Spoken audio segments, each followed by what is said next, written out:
শবে বরাতের নিসফু শাবানের রাত আসতে লেগেছে। ওই রাত আমরা পেয়েছি আমার নবী পাকের খাতিরে, আমার নবী পাকের উসিলাতে।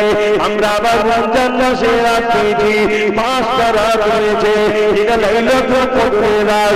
এই বিজুরির রাত কোনো 21, 23, 25, 27, 29 এই রাতগুলো আমরা পেয়েছি। এটা আমার রাসূলুল্লাহর খাতিরে পেয়েছি। এই একটা রাত ইবাদত করবে 1000 মাসের ইবাদতে কি আল্লাহ দিয়ে দেবে।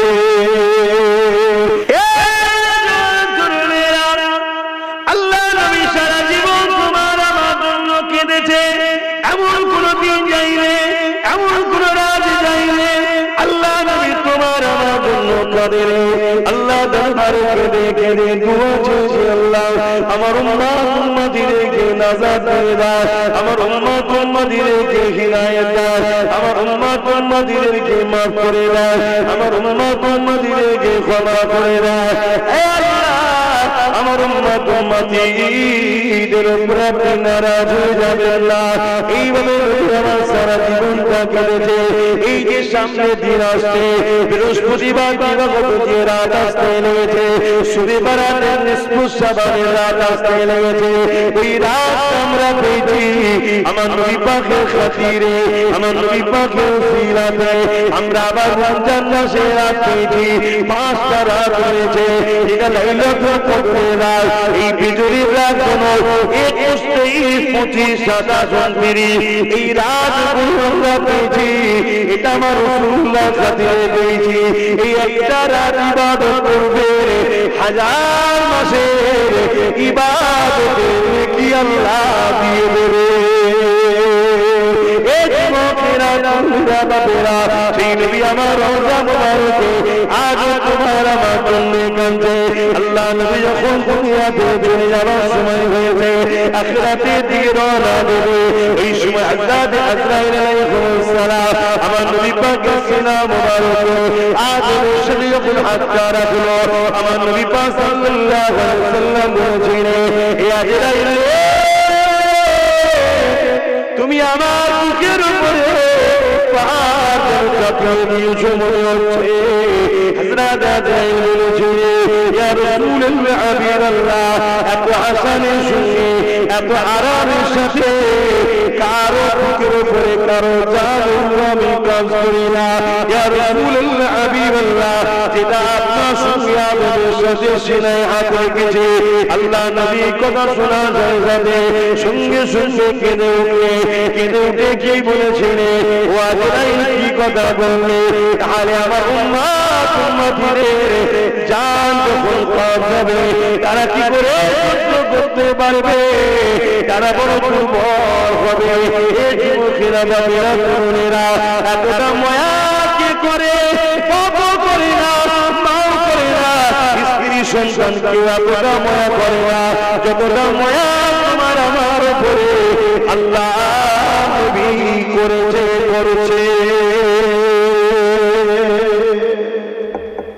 তোমাকে তোমার সৃষ্টিকর্তাকে চিনাতে হবে। কেন বানালো তোমাকে সৃষ্টিকর্তা এটুকু তো জানাতে হবে। আজ আমরা সবাই জানি আমাদের মালিক একজন। লিল্লাহি মা ফিস সামাওয়াতি ওয়া মা ফিল আরদ। জমিন আসমানের একমাত্র মালিক যিনি বলেন আল্লাহ পাক। এই শিক্ষা আমাদের বাচ্চাদেরকে দিতে হবে। এটা তো কোনো স্কুল কলেজে পাওয়া যায় না, এই শিক্ষা মাদ্রাসাতে দেওয়া হয়। এই শিক্ষা আমাদের বাচ্চাদের দিতে হবে। লা ইলাহা ইল্লাল্লাহ মুহাম্মাদুর রাসূলুল্লাহ। এক আল্লাহ ছাড়া কোনো ইলাহা নাই, কোনো রব নাই, কোনো প্রভু নাই, কোনো খালিক নাই, কোনো মালিক নাই। আর মুহাম্মদ রাসূলুল্লাহ তিনি আমার জন্য আখেরি মেসেঞ্জার, রাসূল হিসাবে, পথপ্রদর্শক হিসাবে, মেসেঞ্জার আওতার হিসাবে আমাদের জন্য এসেছে।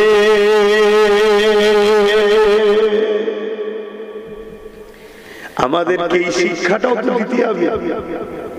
এই শিক্ষাটা দিতে গেলে আমাদের প্রতিষ্ঠান তৈরি করতে হবে। আজকে এই দুনিয়ায় একদল মানুষ হাজারো চেষ্টা করছে মাদ্রাসাগুলো কি করে ভেঙে দেওয়া যায়, কি করে চেষ্টা করছে না করে। আমার দেশে তো চলছে না করে করছে। অলরেডি হাজার হাজার মাদ্রাসার নামে কেস করে দিচ্ছে। কথা বুঝে বন্ধ করতে, এই বন্ধ কোনো ভাবেও করতে পারছে না। কেন? আমার দেশের সংবিধান হলো আমাদেরকে রাইট দিয়েছে, সংবিধান বড় শক্তিশালী আমাদের। তাই যখন দেখছে কোনোভাবে বন্ধ করা যায় না, তাহলে এক কাজ করো, মাদ্রাসার নামে নকল শিক্ষা প্রতিষ্ঠান তৈরি করো, যেটা মাদ্রাসায় থাকবে কিন্তু সিলেবাসটা হবে ওয়াশিংটন থেকে। আমি গল্প বলছি না আপনাদের, আমার কথা আপনারা বিশ্বাস নিতে পারছেন কি জানি না। এখন তো মোবাইল হাতের মধ্যে, গুগলে সার্চ করুন, আপনি সব পাবেন। ওয়াশিংটন থেকে সিলেবাস আসছে, যে মাদ্রাসাতে নামাজ থাকবে, রোজা থাকবে, দাড়ি থাকবে, সব থাকবে, শুধু মুহাম্মদ রাসূল ও সাহাবা আহলে বায়াত ওলি আউলিয়াদের আদব থাকবে না, গুস্তাখি করা হবে। কি বুঝাল? কিছু বুঝছেন তো নাকি? আর না আমি প্লেন কথা বলে চলে যাই, কি আপনাদের মাথায় তো ঢুকবে না, আপনাদের মাথায় এত ডিপ আলোচনা ঢুকবে না। যাদিকে যে লাভ নেই, কেন আপনারা যে কুয়াতে আছেন ওই কুয়াতেই থাকেন, ওর থেকে বেশি বার করার দরকার নেই। কেন আমি বেরোতে গিয়েছিলাম বলে আমাকে প্রচুর টানাটানি হয়েছে। ক্যাঁকড়া দেখেছেন? ক্যাঁকড়া, ক্যাঁকড়াদের মধ্যে থেকে দেখবেন একটা ক্যাঁকড়া যদি একটু বেরোতে চায়, সবকটা ক্যাঁকড়া তার ঠ্যাং ঠ্যাং টানে, যাস না যাস না। তা আমি একটু বেরোতে চেয়েছি, তা আমাকে ক্যাঁকড়ার মধ্যে সবকিছু থেকে টেনেছে। তখন আপনাদেরকে বার করতে চাইছি, কিন্তু আপনারা মনে হচ্ছে বেরোতে চাইছেন না। আপনারা চাইছেন আমি যে কুয়াতে আছি ভালোই লাগছে, ভালোই লাগছে। আপনারা জানেন না আপনাদের পিছনে বিশ্ব জুড়ে কি ষড়যন্ত্র চলছে, শুধু একটাই উদ্দেশ্য, ইসলামকে মুছে দাও। কেন? ইসলাম কারো ঘরও তো ভেঙে দেয়, ইসলাম কারো ধর্মকে তো গাল দেয় না, ইসলাম অন্য ধর্মের বিরুদ্ধে কটু কথা তো বলেও না, ইসলাম কারো উপরে জুলুম করা ইজাজত দেয় না। তারপরেও কেন? কারণ হচ্ছে একটাই, ইসলাম দুটো পার্টির উপর দিয়ে চলে। যেমন রেলগাড়ি গাড়িতে ট্রেন দুটো পার্টি আছে না, তো ইসলাম এটা দুটো পার্টির উপর দিয়ে চলে। কি? কোরআনে আল্লাহ বলেছেন, কুনতুম খায়রা উম্মাতিন উখরিজাত লিন-নাস তা'মুরুনা বিল মা'রুফ ওয়া তানহাউনা আনিল মুনকার। অন্যায়কে মিটাও, ন্যায়কে প্রতিষ্ঠিত করো, এর নাম ইসলাম। জোরে বলুন সুবহানাল্লাহ। এই জমিনের উপরে কোনো জুলুম চলবে না, এই জমিনের উপরে কোনো অত্যাচার চলবে না, এই জমিনের উপরে কোনো সন্ত্রাসী চলবে না, এই জমিনের উপরে কোনো আতঙ্কবাদী চলবে না, এই জমিনের উপরে কোনো মানুষের উপরে অত্যাচার করা যাবে না।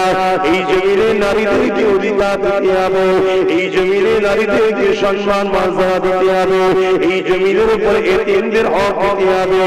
এই যুবকেরা, তরুণেরা, বাপেরা, এই জমিনের উপরে যারা ফেরাউনের ন্যায় শাসক রয়েছে, এই জমিনের উপরে যারা নমরুদের ন্যায় শাসক ছিল, আছে, থাকবে, তারা কখনো ইসলামকে চাই না।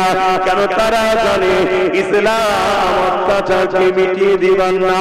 আমরা যে মানুষের খোদা হয়ে বসে আছি, মানুষের উপরে জুলুম করছে, এগুলো ইসলাম বন্ধ করে দিবার কথা বলে, ইসলাম ইনসানিয়াতের কথা বলে, ইসলাম ইনসাফের কথা বলে, ইসলাম মানব বন্ধনের কথা বলে, ইসলাম প্রেমের কথা বলে, ইসলাম ঐক্যের কথা বলে, ইসলাম সম্প্রীতির কথা বলে। ইসলাম মানেই তো বুঝলাম না, ইসলাম মানে ক্ষুধার্ত মানুষকে খানা খাওয়ানো। এক ইহুদি মানুষ এসে আমার নবীকে জিজ্ঞাসা করলো, হে আব্দুল্লাহর দাদা মুহাম্মদ সাল্লাল্লাহু আলাইহি ওয়াসাল্লাম, ইসলামের সব থেকে বড় কাজ কোনটা? আল্লাহ নবী জানিয়ে দিলেন, ক্ষুধার্ত মানুষকে খানা খাওয়ানো, এটা হলো ইসলামের সব থেকে ভালো কাজ। এটা কোন স্কুলে শেখানো হয়, কোন কলেজে, যে ক্ষুধার্ত মানুষকে খানা খাওয়ানো সব থেকে ভালো কাজ? এই শেখানো হয়, এটাই মাদ্রাসায় শেখানো হয়। আর আজকে আমরা কি দেখছি, ক্ষুধার্ত মানুষকে আরো গরিব বানানো ভালো কাজ মনে হচ্ছে সমাজে। সমাজ এটা চলছে না, চলে না? বড় লোক দিনকে দিন বড় লোক হচ্ছে, গরিব দিনকে দিন গরিব হচ্ছে। তা যারা এই পুঁজিপতির দাসত্ব করার জন্য মানুষকে গরিব বানায়, তারা কখনো ইসলাম চায়? তারা কখনো চায় মাদ্রাসা হোক? ওই মাদ্রাসা থেকে লক্ষ লক্ষ যুবক পড়াশোনা করে বেরোক, যাদের মেন্টালিটিতে তৈরি হবে গরিবকে খানা খাওয়াও, গরিবের হয়ে লড়াই করো, গরিবের হয়ে কথা বলো, গরিবকে ইনসাফ দাও, গরিবকে বিয়ার করো, গরিবের সাথে আল্লাহ আছে, মজলুমের সাথে আল্লাহ আছে। এরকম লক্ষ লক্ষ মাদ্রাসা থেকে ছেলেরা বেরিয়ে আর গরিবের পাশে দাঁড়াবে, এটা কখনো পুঁজিপতিরা চাইবে? তাই তারা বড় প্ল্যান করে মাদ্রাসাকে বন্ধ করতে চাইছে, মাদ্রাসাকে মিটিয়ে দিতে চাইছে। কিন্তু যখন কোনোভাবে তারপরও পাচ্ছে না, সংবিধানের চড় খাচ্ছে, আমার দেশের সংবিধান তো আমাদের রাইট দিয়েছে, তখন কি করছে তারা? কোটি কোটি টাকা দিচ্ছে, দিয়ে ওই মাদ্রাসাতে নকল ইসলাম শিক্ষা দেওয়া হচ্ছে। আর ওই মাদ্রাসাতেই তাদেরই তৈরি করা সমাজ বিরোধী কোন লোককে তারা রেখে দিয়ে তারাই মিডিয়া দেখে আবার দেখা চাই, দেখো সমাজ বিরোধী, তার মানে মাদ্রাসাতেই সমাজ বিরোধী তৈরি হয়, মাদ্রাসাকে বদনাম করছে। শুনছেন তো নাকি? এরপরে আমরা আজকে একটা ভালো কাজ করতে বসেছি, এটা আমরা করছি না, আল্লাহ আমাদের দ্বারা করিয়ে নিচ্ছে। কথা বলুন, আল্লাহ করিয়ে দিচ্ছে। কেন? দিনটা আমাদের নয়, আমরা দিনকে মানি, দিনটা হলো আল্লাহ ও রাসূলের। জোরে বলুন সুবহানাল্লাহ। বাবেরা, নওজোয়ান, তরুণেরা, এই নবী পাকের প্রেমিকেরা, আজ আমি আপনাদেরকে গল্প শোনাতে আসিনি, বাস্তবটা আপনাদেরকে বলে যায়। ব্রিটেনের মাটির তলাতে খ্রিস্টানরা গোপন মাদ্রাসা করেছে। আজকে আমার দেশে যে বিজেপি মাদ্রাসার বিরুদ্ধে, সেই বিজেপি গুজরাটে বিশাল বড় মাদ্রাসা করেছে। আপনারা জানেন খবর? আপনাদের ঘরে তো রাখেন না খবর, কেন? এটা প্রশ্ন তো। যারা এই মাদ্রাসা ভাঙছে তারা মাদ্রাসা করছে কেন? যখন কোনোভাবে রুখতে পারা যায় না। যেমন আজকে আরেকটা উদাহরণ দিচ্ছি আপনাদেরকে। এই সমাজে একজন লোক আছে, দেখবেন আল্লাহর ওলিদেরকে পছন্দ করে, আবার একদল লোক আছে ওলিদের বিরুদ্ধে, আছে না? না, একটু হ্যাঁ কি না বলবেন, তাহলে যেন শুনছেন আপনারা, তাহলে আমার বুঝাতে ভালো লাগবে। আর না হয় আমি ওই ডিউটি পালন করার মতো শুধু এক ধাপ থেকে বলে চলে যাবে। এই বাংলায় জলসা কম হয়, কিন্তু কিন্তু কিন্তু কাজ কি হচ্ছে? এই কাজ এই জন্য হচ্ছে না, ডিউটি পালন হচ্ছে, শুধু এক ধাপ থেকে আসছে, বলছে চলে যাচ্ছে, বলছে চলে যাচ্ছে, একটু বিনিময় করি। একদল লোক আছে দেখবেন পীরেদের বিরুদ্ধে, আছে না? না, এই পীর মুরিদি চলবে না, ইসলামে হারাম, এটা শিরক কাজ, শিরক পর্যন্ত বলে। কেন শিরক বলে? মুসলমান যাই হোক নাই হোক, যদি কেউ মদের মতো হারাম খাদ্য খেয়ে ফেলে, তখন যদি বলে শিরক করিনি রে, সে বলবে না বাবা শিরক করবো না। কেন? সে জানে মদের গুনাহ তওবা করলে মাফ হয়ে যাবে, আল্লাহ পাক করে দেবে। কিন্তু শিরক হচ্ছে সবচেয়ে বড় জুলুম, আল্লাহর সঙ্গে কাউকে শরীক করা। এজন্য ভয় দেখাবার জন্য এই শিরক পর্যন্ত বলে। আবার একদল লোক আছে দেখুন, এই সব কিছু শোনার পরও আল্লাহর ওলিদের কাছে গিয়ে বায়াত হচ্ছে, মুরিদ হচ্ছে। কথা বুঝে আসে? কোনোভাবে যখন রুখতে পারে না, যারা এই ওলিদের কাছ থেকে সাধারণ মানুষকে সরাতে চায়, তারা তখন কি করলো? বাজারে নকল পীর বার করলো।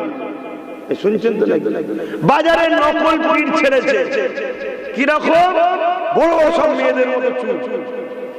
এমন পীর বাজারে আছে রে বাবা, আপনার এলাকায় নেই তো কি হয়েছে? আছে বাজারে, গেঁজা খায়, নামাজ পড়ে না, শরিয়াতের কোনো ধারই নেই, পীর সেজে বসে আছে। এরকম শয়তান আছে রে বাবা। এগুলোকে নামানো হয়েছে কেন? এইগুলোকে দেখিয়ে আবার বাজারে পীর বিরোধীরা প্রচার করবে, দেখি পীর মানে এইরকম, যাতে হাক্কানি ওলিদের উপরে মানুষের ঘৃণা আসে। ঠিক তেমনই যারা মাদ্রাসাকে বিটাতে চাইছে, কোনোভাবে যখন পারছে না, তারাই মাদ্রাসা বানাচ্ছে, বানিয়ে ওই মাদ্রাসাতে আবার সমাজ বিরোধী একটা দুটো লোককে ঢুকাচ্ছে। কিছুদিন পরে মিডিয়া নিয়ে এসে ওই লোকটাকে দেখাচ্ছে, দেখিয়ে বলছে এই দেখ, তার মানে মাদ্রাসায় সমাজ বিরোধী ট্রেনিং দেওয়া হয়। কত বুঝে আসছে না?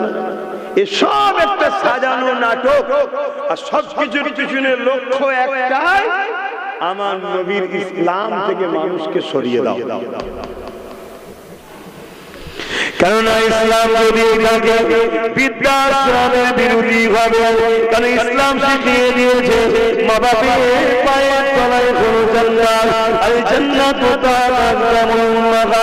কোনো স্কুল, কোনো কলেজ, কোনো ভার্সিটি, কোনো শিক্ষা প্রতিষ্ঠানের কথা বলা হয় না যে মায়ের পায়ের তলাতে জান্নাত। তুমি যদি মাকে খুশি করো তাহলে তুমি জান্নাতি হয়ে যাবে, তুমি যদি মাকে নারাজ করো তুমি জাহান্নামী হয়ে যাবে। এই শিক্ষা শুধুমাত্র মাদ্রাসাতে দেওয়া হয়, পুরো শিক্ষা প্রতিষ্ঠানে দেওয়া হয় না। আল্লাযী আনহুয়াল গাহু ওয়ালা আনহু রাদি, মা বাবার উপরে রাজি, আমার আল্লাহ সৃষ্টিকর্তা তিনি তার উপরে রাজি, মা বাবার উপরে বেজার, সৃষ্টিকর্তা তার উপরে বেজার। এই শিক্ষা কোনো জায়গাতে দেওয়া হয় না, এটা মাদ্রাসাতে দেওয়া হয়। তাহলে বৃদ্ধাশ্রম যারা বিজনেসের জন্য তৈরি করছে, এদের বিজনেসে ভাটা পড়ে যাবে, এদের বিজনেস চলবে না। এখানে পুরোপুরিকে মা বাপকে পুরো সন্তান দেবে না, কারণ এদের দিনে যদি ইসলামের জ্ঞান থাকে, মাদ্রাসা শিক্ষা থাকে, এরা কখনো মা বাপকে দেবে না। এরা নিজেরা না খেতে পারলো মা বাপকে খাওয়াবে, কেননা মা বাপের এত নিয়ামত। তারা যদি তোমার ব্যবহারে খুশি হয়ে যায়, আল্লাহ তোমার জীবনের গুনাহ মাফ করে তোমাকে জান্নাতে যাবার উপযুক্ত বানিয়ে দেবে। আরো জোরে বলুন সুবহান। তাহলে মাদ্রাসার দরকার আছে না? কিন্তু যারা বৃদ্ধাশ্রম চালায় তাদের কাছে দরকার আছে, তারা তো চাইবে বন্ধ। ইসলাম জানাচ্ছে যে খাদ্য খেলে তোমার শরীরের জন্য ক্ষতি হবে, ওই খাদ্য খাওয়া তোমার জন্য হারাম, অবৈধ, চলবে না। কেন তোমাকে আমি সুন্দর করে বানিয়েছি, আমি তোমার সৃষ্টিকর্তা, তোমাকে দুটো চোখ দিয়েছি, ঠিক তেমনই দুটো কিডনি দিয়েছি, তোমাকে আমি লিভার দিয়েছি। যে খাদ্যগুলো তোমার শরীরের জন্য ক্ষতিকারক, ওই খাদ্য তুমি খেতে পারবে না। এই শিক্ষা কোনো স্কুল কলেজে দেওয়া হয় না, এই শিক্ষা মাদ্রাসাতে দেওয়া হয়। তাহলে মাদ্রাসা যদি চলে তাহলে মদ চলবে না, মাদ্রাসা যদি থাকে নেশা জাতীয় দ্রব্য চলবে না, মাদ্রাসা যদি থাকে আফিম ব্যবসা বন্ধ হবে, এমন করে গেঁজার ব্যবসা বন্ধ হবে, মাদ্রাসা যদি থাকে মদের ব্যবসা বন্ধ হবে। এই যুবকেরা তারা মদের দ্বারা কোটি কোটি টাকা ইনকাম করে, তারা কোনোদিন চাইবে না ওই মাদ্রাসা শিক্ষা সমাজে। ওই মাদ্রাসা থেকে লক্ষ লক্ষ যুবক বেরোবে, তারা সমাজকে বলবে মদ খেও না গো, সৃষ্টিকর্তা নিষেধ করেছে, মদ তোমাদের লিভারের ক্ষতি করবে, মদ তোমাদের কিডনির ক্ষতি করবে। মদের ঘরেতে সংসারগুলো দিবস হয়ে যাচ্ছে, মদের কারণে অ্যাক্সিডেন্ট হচ্ছে, মদের কারণে সমাজের বুকে এমন করে ক্রিমিনাল বাড়ছে, সমাজের বুকে ক্রাইম বাড়ছে, সমাজের বুকে খুন বাড়ছে, সমাজের বুকে ধর্ষণ বাড়ছে। এই মদ ব্যান করে দাও, লক্ষ লক্ষ উলামারা যখন বলবে দোকানদারদের মদ কোম্পানিতে লস হয়ে যাবে, তাই কোনোদিন তারা চাইবে না মাদ্রাসা তৈরি হোক। এই মদ কোম্পানি গভর্নমেন্টকে টাকা দেয়, সরকারকে টাকা দেয়, ভোট করাবার সময় টাকা দেয়। এই সরকার ক্ষমতায় বসে গায়ের চোখে বলবো যাচ্ছে মাদ্রাসা ভেঙে দেবে, মদের দোকান কিন্তু ভাঙবে না। এই ওয়াজ বুঝছেন? এখন তোমরা বলো মদের দোকান দরকার না মাদ্রাসা দরকার? কারা কারা বলছো মাদ্রাসা দরকার, একটু হাত তুলে দেখাও। বাপ রে বাপ, সবাই সবাই চাও দিল থেকে না শুধু হাতে? দিল থেকে, দিল থেকে। 10 বছর সময় দিতে হবে এই প্রতিষ্ঠানটাকে সম্পূর্ণভাবে গড়ে ওঠার জন্য। সময় লাগবে না? লাগবে না? একদম পুরো কমপ্লিট হওয়ার জন্য সময় লাগবে না? লাগবে না? হ্যাঁ, ওই ছিটে বেড়ার মতো যেখানে সেখানে গজিয়ে দেবো আর একটা করে জলসা করবো বাৎসরিক, ও চিন্তা ভাবনা নেই। ইও চলছে ছিটে বেড়ার মতো যেখানে বাচ্চা একটা করে গজিয়ে দিচ্ছে, বড় মাদ্রাসার পাশে একটা গজিয়ে দিচ্ছে। সময় লাগবে না? লাগবে না? কিন্তু আমরা দিল থেকে চাই এটা হোক, তাই তো নাকি? চান তো? এই অঞ্চলেরই মানুষ তো নাকি আপনারা? একটু কারা কারা এই অঞ্চলের মানুষ একটু হাত তুলে দেখান। এই অঞ্চলের কারা? সবাই আপনারা? আলহামদুলিল্লাহ। যে নবী আমার সারাটা জীবন তোমার আমার জন্য কেঁদেছে, আজ রওজা মোবারকে তোমার আমার জন্য কাঁদতেছে। এ যুবকেরা আমার নবী পাকের মাদ্রাসাতে শিক্ষা দেওয়া হয়। আমার নবী পাক হলেন হায়াতুন নবী, আর ইসলামের দুশমনদের অর্থে তৈরি করা মাদ্রাসায় শিক্ষা দেওয়া হয়। আমার নবী হলো মরা নবী। একই মাদ্রাসা, শিক্ষা দু ধরনের হলো, দেখলেন তো নাকি? শুনছেন তো যে মাদ্রাসা একটা ইসলামের প্রেমিকরা বানায়, মেহনতের গাঁটের পয়সা চাঁদা তুলে, আর একটা মাদ্রাসা তৈরি হয় যারা ইসলাম বিদ্বেষী রাষ্ট্রের টাকায়। শুনছেন? ইসলাম বিদ্বেষী জালিম অত্যাচারীদের অর্থের টাকায় ইসলামের প্রেমিকদের মাদ্রাসায় শেখানো হয় আমার নবী হলেন হায়াতুন নবী। জোরে বলুন সুবহানাল্লাহ। আর ইসলাম বিদ্বেষীদের মাদ্রাসায় কি শেখানো হয়? আমার নবী বলুন মরা নবী। এক যেমন লাখ লাখ ছেলে মাদ্রাসা থেকে বেরিয়ে মদের বিরুদ্ধে, অন্যায়ের বিরুদ্ধে বললে যারা অন্যায় ও মদের পক্ষে তারা যেমন ভয় করে, ঠিক তেমনি ইসলাম বিদ্বেষীরা চাইছে লাখ লাখ ছেলে আবার বাহির নকল মাদ্রাসা থেকে যারা বেরিয়ে বলবে আল্লাহর নবী মরে গেছে মদিনায়, যে কি হবে? শুনছেন তো নাকি ভাই? শুনছেন? আমার নবী মরে গেছে এই কথাটা যদি কেউ বিশ্বাস করে সে মুসলমান থাকবে? সেদিন নামাজ পড়ে মুসলমান থাকবে? বলবেন? আমার এক বাপ বলছে হ্যাঁ থাকবে। তার মানে এইটুকু জানে না যে নবীকে মরা জানার পর নামাজ পড়লো সে কাফের, নবীকে মরা জানার পর রোজা রাখলো সে কাফের, নবীকে নারা জানার পরও সেই দিয়ে হজ করে তাও সে কাফের। এটা জানে না। শুনছেন তো ভাই? এটা একটা পরিকল্পনা চলছে ইসলামকে মিটাবা। বাপেরা নওজওয়ানের আল্লাহ নবী হায়াতুন নবী, তিনি রওজা মোবারকে আজ তোমার আমার জন্য কাঁদতেছে।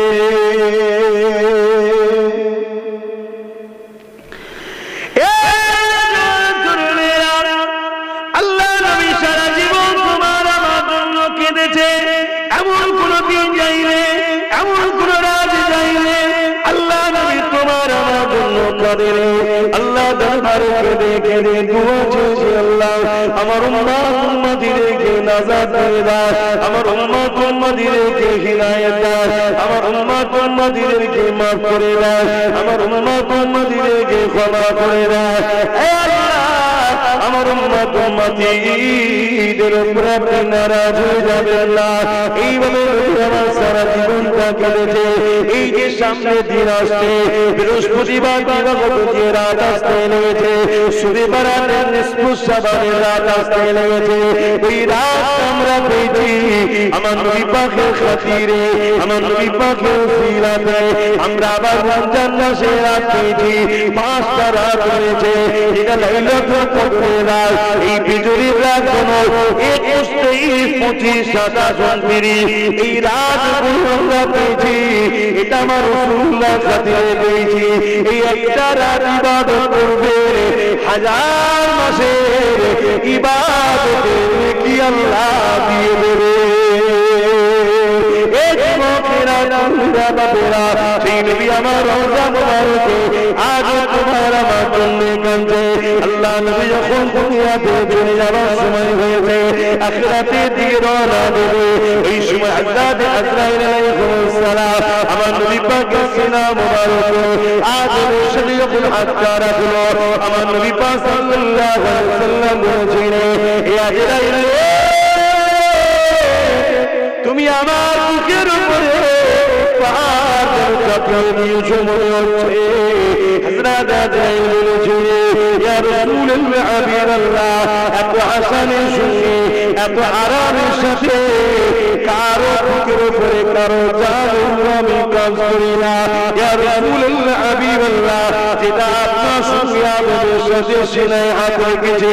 আল্লাহ নবী কথা শোনা যায় যাবে সঙ্গে সঙ্গে কেঁদে উঠে কি বলেছিলেন, ও আজরাইল কি কথা বললে, তাহলে আমার উম্মতের জান যখন কবজ হবে তারা কি করে সহ্য করতে পারবে, তারা বড় দুর্বল হবে। এই যুবকেরা বাবারা তরুণেরা এতটা মায়া কে করে, বাবা করে না, মাও করে না, স্ত্রী সন্তান কেউ এতটা মায়া করে না যতটা মায়া তোমার আমার উপরে আল্লাহ নবী করেছে।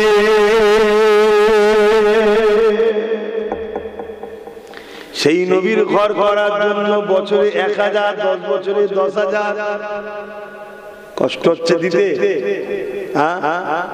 দরুদ শরীফ আল্লাহুম্মা সাল্লি আলা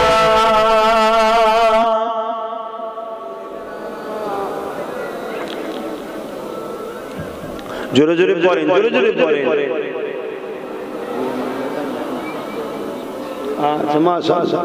আমার একটা সাথী বেরিয়েছে, আব্বা আম্মা আম্মার নেক হায়াত আর আব্বার আখিরাতে কামিয়াবির জন্য আমার সাথী একটা বেরিয়েছে। ইনিও 10 বছর ধরে 1 লাখ টাকা প্রতিষ্ঠানে দেবে। বলুন মারহাবা, নারে দিবে, বলুন না নারে দিবে। আল্লাহ দিন আল্লাহ করিয়ে নেবে। তোমরা একটু শুধু আগে আসো। এই তোমাদের এই পাশে বল্লভপুরে একটা মাদ্রাসা করেছি, হাজার হাজার লোক আসে। আজকে সেখানে মাদ্রাসা চলছে, 3 তলা বিল্ডিং হয়ে ছেলেরা পড়াশোনা করছে। কাল তোমাদের এখানে হবে, বলো না ইনশাআল্লাহ, বলো ইনশাআল্লাহ। আমি শুধু নলেজ লিগটা করে একটু কনফিউজ হয়ে গেছি, বাইরে টান টান একটু কমিয়ে দিয়েছি, না আমি একাই করে ফেলতাম ইনশাআল্লাহ। ওই নলেজ লিগটা করার পরে আর বাইরে দি হালকা হালকা বেশি বেশি না, কারণ আমার স্বপ্ন ওইটা হলো মেন সেন্টার, তাই তো নাকি গো? তোমার এখানে যতই বড় গাছ লাগাও, এই আলো দুনিয়ায় যেতে অনেক কষ্ট হবে। ওখানের একটা ছোট গাছ গজালো, এক মুহূর্তে পৃথিবীতে আলো চলে যাবে। কেন ওটা হলো পূর্ব ভারতের এবং ভারতবর্ষের দ্বিতীয় বৃহত্তম তীর্থ, ইসলাম ধর্মের তীর্থভূমি। জোরে বলুন সুবহানাল্লাহ। প্রথম হলো আজমির শরীফ, দ্বিতীয় হলো মুজাদ্দিদ জামানের দরবার। জোরে বলুন সুবহানাল্লাহ।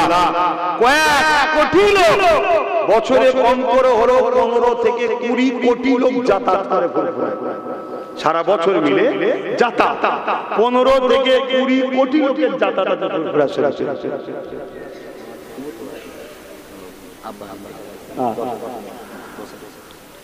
তার মানে মাশাআল্লাহ আরেকটা 1 লাখ বেরিয়েছে। বলুন মারহাবা, জোরে বলুন না মারহাবা, নারী দিবে। কিন্তু আমারটা তো এখনো আটকে আছে 29 জনের জন্য। আমার হয়েছে কত জনের জন্য আটকে আছে? 29টার দরকার, তাহলে আমারটা শিখে ছিড়ে যাবে ইনশাআল্লাহ, আল্লাহর খাতায় কবুল হয়ে যাবে। কথা বুঝছেন না বুঝেন না? উনিও 10 বছর ধরে 10 করে 1 লাখ টাকা দেবে। আল্লাহ কবুল করে মন, আল্লাহুম্মা আমিন। আরো জোরে বলুন আল্লাহুম্মা আমিন। আহা, নবীকে ভালোবাসেন যুবকরা, নবীকে ভালোবাসেন। জানের থেকে বেশি পিয়ার করার নাম ঈমান। সেই নবীর ভালোবাসায় কষ্টের পয়সা থেকে 1000 করে টাকা বছরে দাও, 10 বছর দাও, ইনশাআল্লাহ গড়ে উঠে যাবে। আল্লাহ কবুল করে। যে নবী আমার সারা জীবন তোমার আমার জন্য কেঁদেছে, আজ রমজানের তোমার আমার জন্য কাঁদে।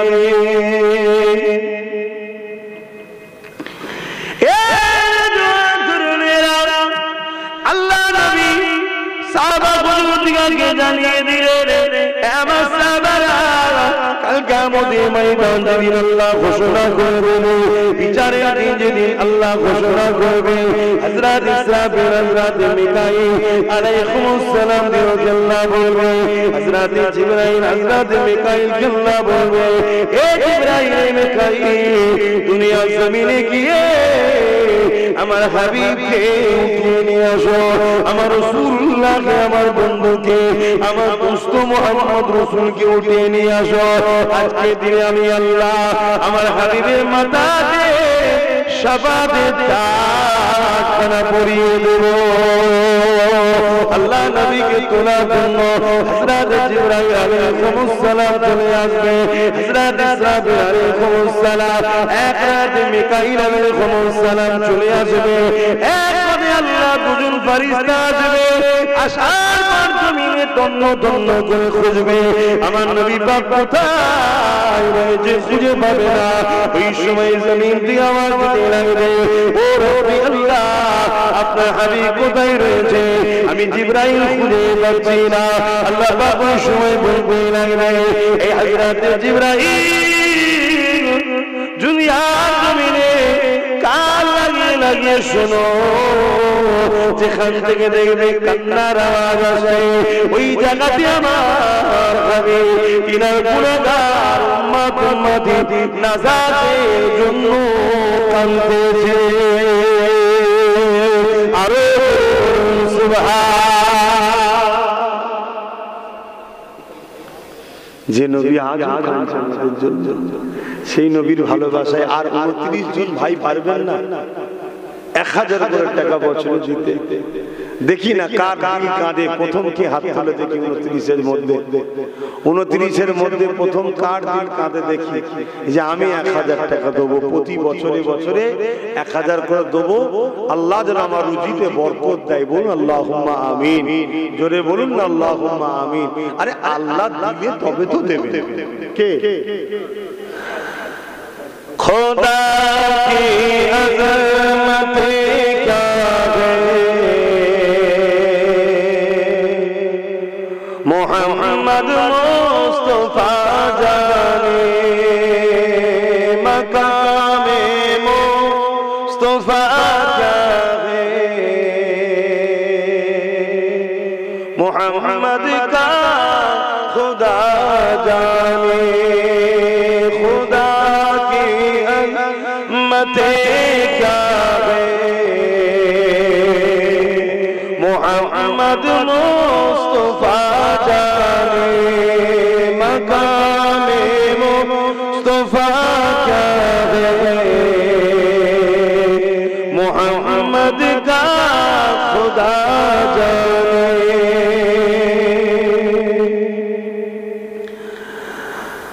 मदीने हाजरी के मांगते रहना दुआ यारो, मदीने हाजरी के मांगते रहना दुआ यारो, असर होगा या नहीं होगा, असर होगा या नहीं होगा, नबी जाने दुआ जाने, खुदा की अज़मते क्या है, मोहम्मद मुस्तफा जाने। कहाँ जिब्रील ने सिजदा तलक मेरी रसाई थी, कहाँ जिब्रील ने सिजदा तलक मेरी रसाई थी, है कि तेरी मंज़िल आगे, नबी जाने खुदा जाने, खुदा की अज़मते क्या है, मोहम्मद मुस्तफा जाने मकामे मुस्तफा क्या है, मोहम्मद का खुदा जाने अल्लाहुम्मा सल्ली अला